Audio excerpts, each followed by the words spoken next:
এই জন্যই তিনি আধুনিক কবি, যে তিনি সেই ছন্দকে ভেঙে তিনি প্রথম ছন্দের ভেতরে এই 14 মাত্রার ভেতরেই তিনি প্রবাহমানতা আনলেন এবং দাড়ি কমা সেমিকোলনের ব্যবহার করে আনলেন। আর আগে ছিল এক দাড়ি দুই দাড়ি, এক চরণে এক দাড়ি, আরেক চরণে শেষের চরণে দুই দাড়ি, এইভাবে সেখানে এগিয়ে যেত। আর এখানে তিনি একেবারে একটা প্রবাহমানতা দিলেন যে সম্মুখ সমরে পড়ি বীর চূড়ামণি গেলা যাবে জবপুরে অকালে কবকে দেবী অমৃত ভাষিণী। এখানেও কিন্তু বক্তব্য শেষ, 5টা চরণে এসে বক্তব্য শেষ হয়ে গেছে। তো এইভাবে আমাদের অগ্রজেরা, আমাদের পূর্বসূরীরা বাংলা ভাষা, ছন্দ, অলঙ্কারকে এমন একটি জায়গায় নিয়ে এসেছেন যে আমরা এখন খুব সহজে এই বাংলা ভাষাকে ব্যবহার করতে পারছি। কিন্তু তারপরে তপন একটি কথা কিন্তু বলে গেছে যে বহুল চর্চিত বহুল ব্যবহৃত শব্দ দিয়ে যদি আপনি কবিতা লেখেন তাহলে কিন্তু আপনার কবিতা সময়ের দাবিতে টিকবে না। রবীন্দ্রনাথ বা নজরুল ইসলাম মম এক হাতে বাঁকা আষাঢ়, মম এক হাতে বাঁকা বাঁশের বাঁশরি আর হাতে রণতুর্য, এই যে মম তব এই শব্দগুলো কিন্তু এখন আর চলছে না, আমরা ব্যবহার করছি না। তার পরিবর্তে আমাকে, তোমাকে, বা মাঝে মাঝে তার জায়গায় আমরা ব্যবহার করছি মধ্যে, বা আমরা যে মেয়েটির মুখটা চাঁদের মতো, এই চাঁদের মতো শব্দটাও কিন্তু এখন আর আধুনিক কবিতায় ব্যবহার করা হচ্ছে না। কাজেই প্রথমত আপনাকে যদি লেখক হতে হয় কবিতা বা যে কোনো ধরনেরই আপনি যান, আপনি আমাদের যে অগ্রজ লেখক আছে তাদেরকে পাঠ করবেন, এটা অপরিহার্য।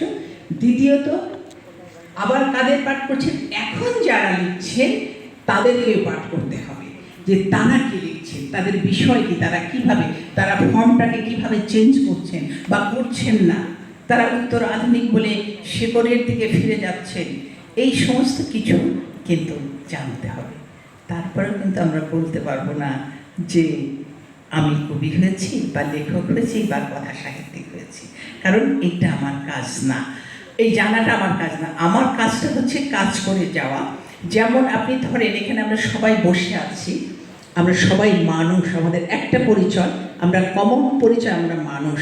কিন্তু যে কবিতা লেখে তিনি কিন্তু এখানে কবি হিসেবে আজকে বসে আছেন, যে নাটক লিখে সে নাট্যকার হিসেবে বসে আছেন। ঠিক এইভাবে সব ঝিনুক কিন্তু মুক্ত ফলায় না, যে ঝিনুকটি মুক্ত ফলায় তার নামটাও আলাদা, তাকে বলা হয় সুক্তি।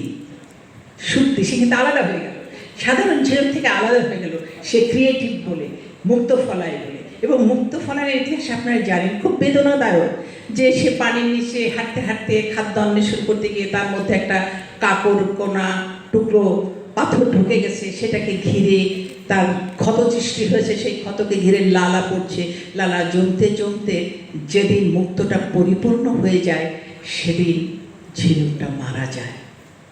কবি, সাহিত্যিক এবং শিল্পীর কাজ কিন্তু ওই সত্যির মতো, তার যা দেবার তিনি দিয়ে চলে যান, মহাকাল সেই বিচারক, সেই মহাকাল সেই বিচার করে থাকে। তো আগামী দিনে যারা লেখক হয়ে হবে চর্চা করছেন, তার জন্য অবশ্য আমি একটি জায়গার কথা বলতে পারি, বাংলা একাডেমিতে একটি লেখক প্রকল্প চালু আছে। সেখানে অন্তত যাদের 2-1টি গ্রন্থ প্রকাশিত হয়েছে এরকম অনেকেই সেখানে এখন ট্রেনিং নিচ্ছে। আর কি ট্রেনিং বলতে এই যে আমরা যা কথা বললাম এসব বইপত্র নিয়ে কথাবার্তা, আমাদের অগ্রজদের কবিতা, বর্তমান কবিতা, সব নিয়ে আলোচনা। অর্থাৎ কবিতার যাত্রা, কবিতাটা কী জিনিস, কবিতা হচ্ছে মানুষের অনুভূতির জন্মের সঙ্গে সঙ্গে কিন্তু কবিতার জন্ম, এবং সেই কথাগুলো যা উজ্জ্বল এগিয়ে থাকে, আগে শোনা হয়নি, সেই নতুন যে কথা, সেই কথাটাই হচ্ছে কবিতা। আর কবিতার লক্ষ্য হচ্ছে মনুষ্যত্বের অন্বেষণ।